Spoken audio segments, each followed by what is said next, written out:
Hi friends, எல்லோரும் நல்லா இருக்கீங்களா? இன்றைக்கி நமக்கு சூப்பராக ஒரு ஐஸ்கிரீம் செய்யலாம். உங்களுக்கு யார் வேணாலும் இந்த மாதிரி செய்யலாம் ஃப்ரெண்ட்ஸ். அதுக்காக மூணு பொருள் தான் வேணும்.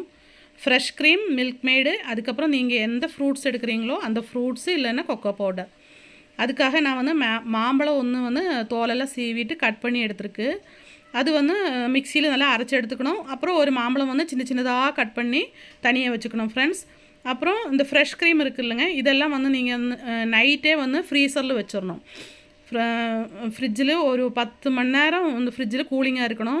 அதே மாதிரி இந்த மாதிரி பீட் பண்ணுற அந்த கம்பியும் நீங்கள் ஃப்ரீசரில் வச்சு எடுத்துடணும்.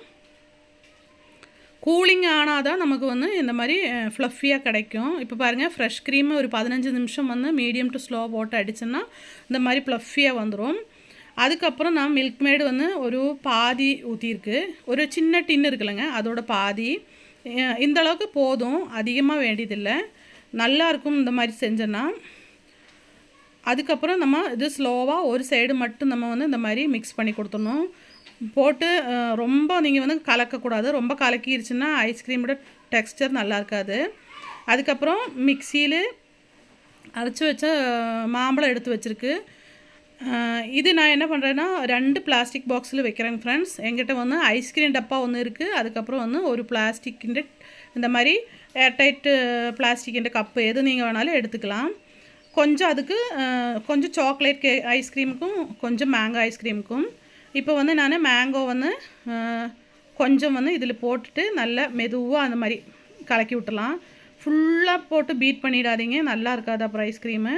இப்போ இந்த டைமில் ஒரு மாம்பழம் சின்ன சின்னதாக கட் பண்ணி வச்சுருக்கு. இப்போ மாம்பழ சீசன் தானே, நீங்கள் செஞ்சு பாருங்கள், செமையாக இருக்கும். இந்த மாதிரி நல்லா கலக்கி விட்டுட்டு ஃப்ரீசரில் வச்சிடலாம். ஃப்ரீசரில் எப்படி வைக்கணுன்னா, நீங்கள் நைட்டு வச்சோன்னா ஒரு 8 மணி நேரமாவது ஃப்ரீசரில் இருந்தால் தான் உங்களுக்கு ஐஸ்கிரீம் செட் ஆகி கிடைக்கும். இப்போ பாருங்கள், மேங்கோ ஐஸ்கிரீம் இந்த மாதிரி நமக்கு நல்லா ஷேக் பண்ணி கொடுத்துடலாம். அப்போ பபிள்ஸ் எல்லாம் இருக்காது. இப்போ நான் பேக்கர்ஸில் கொக்கோ பவுட்ரு ஒரு ஸ்பூன் இதுக்குள்ளே கொட்டுறேங்க. அதுக்கப்புறம் நம்ம ஒரு ஸ்பூன் வச்சு நமக்கு இது நல்லா மிக்ஸ் பண்ணி எடுத்துடலாம். உங்களுக்கு எந்த மாதிரி வேணாலும் மிக்ஸ் பண்ணிக்கலாம். ஃபுல்லாக மிக்ஸ் பண்ணாலும் பண்ணிக்கலாம். இல்லாட்டி என்ன மாதிரி இந்த மாதிரி ஸ்பூன் வச்சு லைட்டாக கலரி விட்டுக்கலாம். ஆனால் செம்ம டேஸ்ட்டாக இருந்தது. இந்த சாக்லேட்டுன்ற வீடியோ எடுக்க முடியல. என் பையன் அது ஃபஸ்ட்டே சாப்பிட்டுட்டான். அதனால் அது நம்ம பண்ணுறது எடுக்க முடியல.